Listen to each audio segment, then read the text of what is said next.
ఓర్ని సారు సల్లగుండా పోషమ్మ పొగెత్తే మారెమ్మ మాయం చేసింది అన్నట్టు బడిబాట ప్రోగ్రాములు పెట్టి బడీడు పిల్లలంతా బల్లె బల్పం బట్టి చదువుకోవాలని బలిమీటికి గుంజుకొచ్చి కూసోబెడుతుంటే వచ్చిన పిల్లగాలను గొడ్లను బాధనట్టే బాధి వాపస్ ఇంటికి పంపిస్తుండటం వల్ల గా భద్రాద్రి కొత్తగూడెం జిల్లాలో ఉన్న చింతగుప్ప అనే ఊళ్ళో చిన్నబడి పంతులు ఇక చూడు పిల్లగాళ్ళని ఎట్లా కొట్టిండో.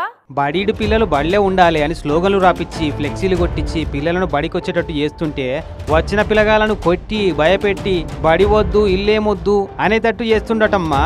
భద్రాద్రి కొత్తగూడెం జిల్లా దుమ్ముగూడెం మండలం చింతగుప్ప ఊరి చిన్నబల్లె పనిచేసే రాజు అనే ఒక సారు ఇక పిల్లగాన్ని వాతలు పడేటట్టు ఎట్ట కొట్టిండో చూడు. కన్ను మీద కూడా దెబ్బ తాకి ఎర్రగా అయింది కన్ను. అన్యాలం సల్లగుండా అత్త మీద కోపం దూత మీద చూపెట్టినట్టు ఇంటికాడ కోపం అంతా పోరగాల మీద చూపెడుతుండ ఇట్లా సారు సల్లగుండా పోరగాలు బల్లె అడుగు ఎట్టుడే ఆల్సం అన్నట్టు దంచుతుండట. అయినా పోరగాలు వినకుంటే చిన్నగా చెంప దెబ్బేయాలి, ఇంకా వినకుంటే వాళ్ళ తల్లిదండ్రులను పిలిపించి బుద్ధి చెప్పమనాలి. కానీ ఈ బడిసారట్ట కాదు, పోరగాలను కొట్టే హక్కు అంటే పంతులకు ప్రాథమిక విద్యా హక్కు చట్టం లెక్క అన్నట్టు ఎత్తుండట. మా పిల్లోడితో పాటు ఇంకో 3 పిల్లలు కూడా అసలు ఆయన ఉంటే అసలుకే మేము బడికి పోము, అసలు మమ్మల్ని ఆ రకంగా తిట్టడం కొట్టడం చేస్తూ ఉన్నాడు అనేసి అంత చిన్న పిల్లవాడిని ఆ రకంగా కొడితే అది ఎట్లా ఉంటుంది?